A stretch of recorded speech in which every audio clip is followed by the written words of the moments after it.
তাং বংশের আমলে চীনের উন্নতি। ৭ই মে ১৯৩২। ইতিপূর্বে আমি তোমাকে চীনের হান বংশের রাজত্বের কথা বলেছি।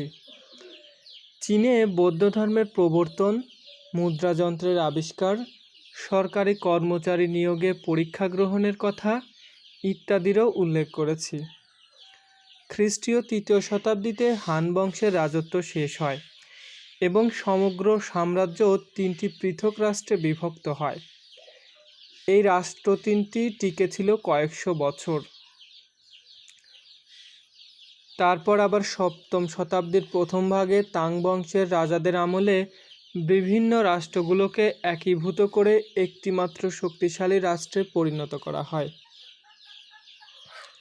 কিন্তু সাম্রাজ্য বিভক্ত হওয়া সত্ত্বেও চীনের শিল্পকলা ও সংস্কৃতি কিছুমাত্র ক্ষুণ্ণ হয়নি।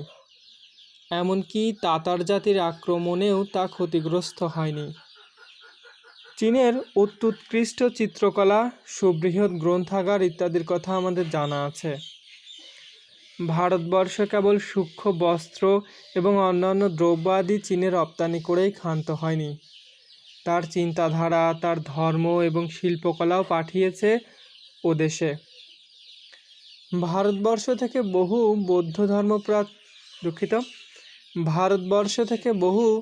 বৌদ্ধ ধর্মপ্রচারক চীনে গিয়েছিল এবং তাদের সঙ্গে ভারতীয় শিল্পকলার ধারাও প্রবেশ লাভ করে সে দেশে। ভারতের শিল্পী এবং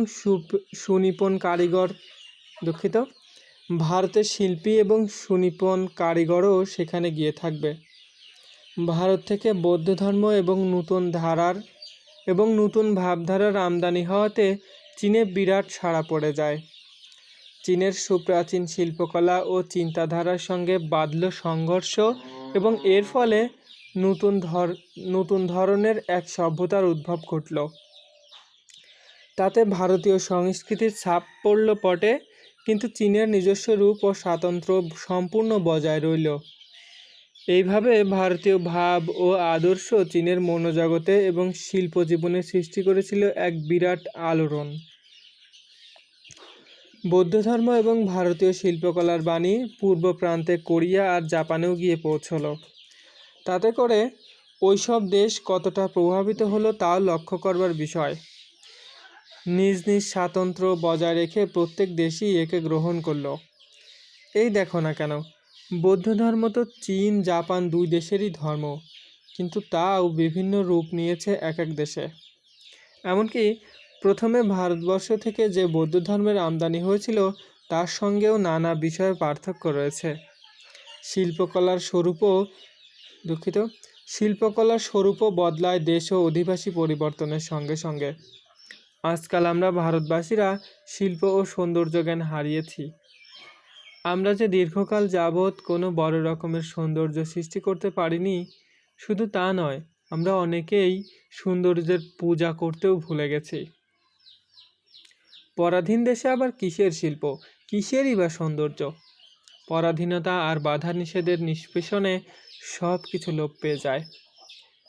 কিন্তু স্বাধীনতার আকাঙ্ক্ষা আমাদের মনে জেগেছে, তাই তো স্বাধীনতার প্রতি আমাদের দৃষ্টি প্রসারিত। আমাদের সৌন্দর্য জ্ঞান অল্পে অল্পে ফিরে আসছে।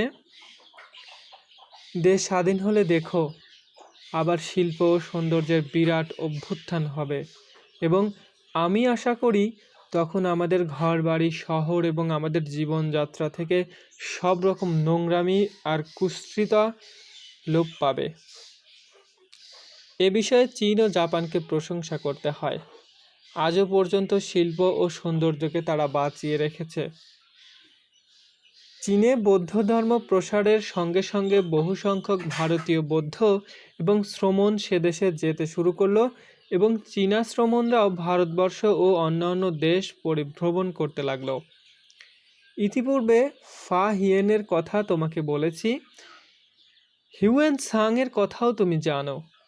এরা দুজনেই ভারতবর্ষে এসেছিলেন।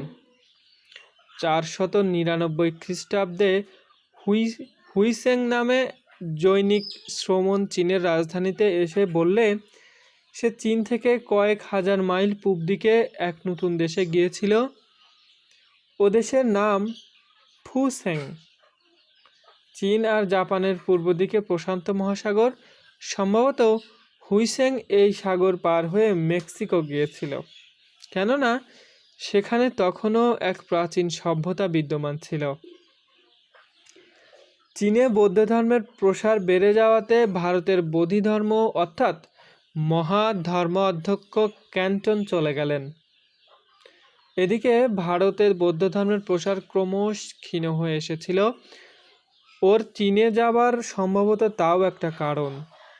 526 খ্রিস্টাব্দে তিনি ওখানে যান, তার সঙ্গে এবং পরে বহু ভারতীয় শ্রমণ চীনে গিয়েছিল।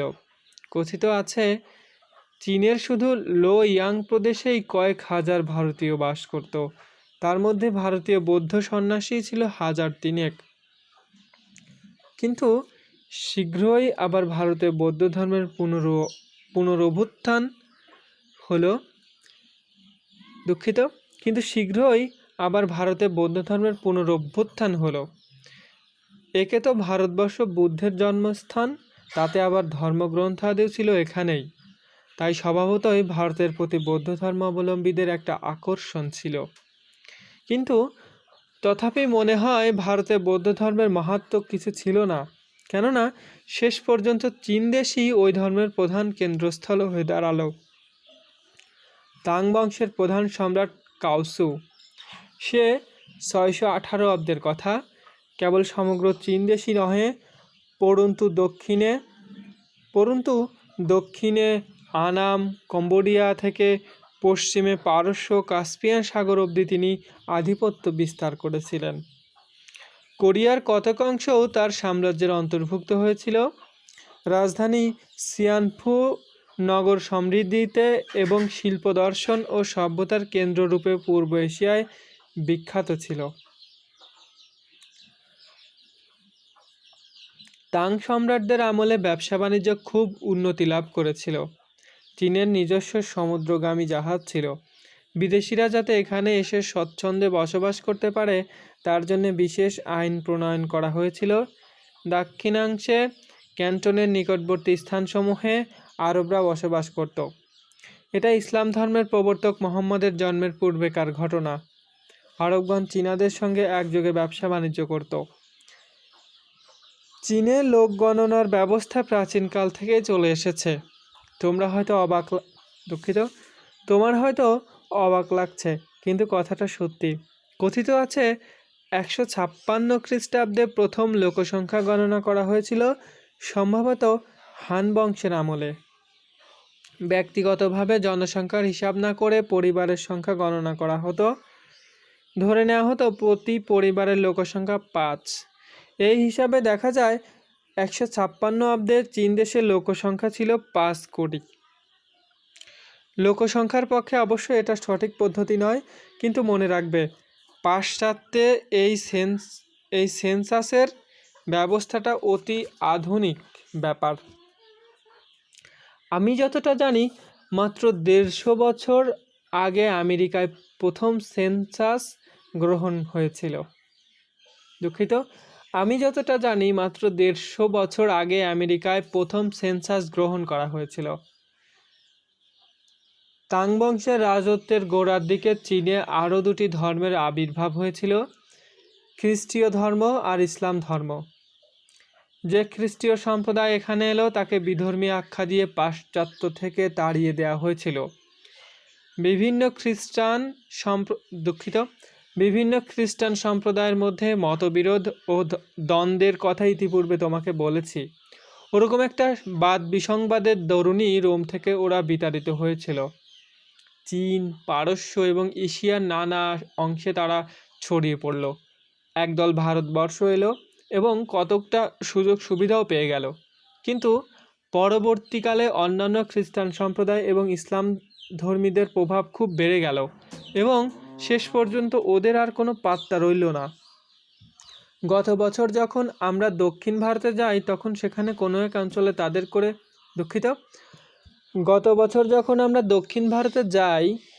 সেখানে কোনো এক অঞ্চলে তাদের একটি ছোট উপনিবেশ দেখে আমার অবাক লেগেছিল। ওদের বিশপ আমাদের নেমন্তন্ন করে চা খাওয়ালেন।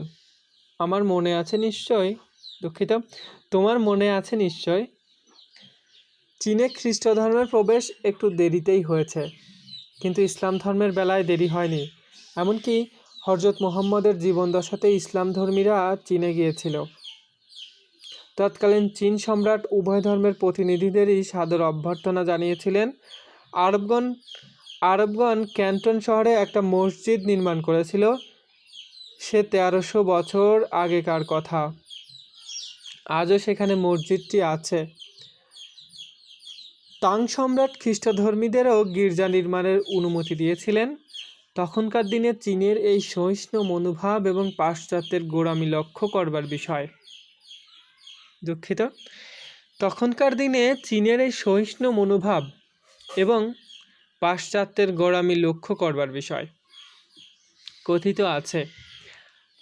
কথিত আছে আরবরা চীনাদের কাছে কাগজ তৈরি করতে শিখেছিল।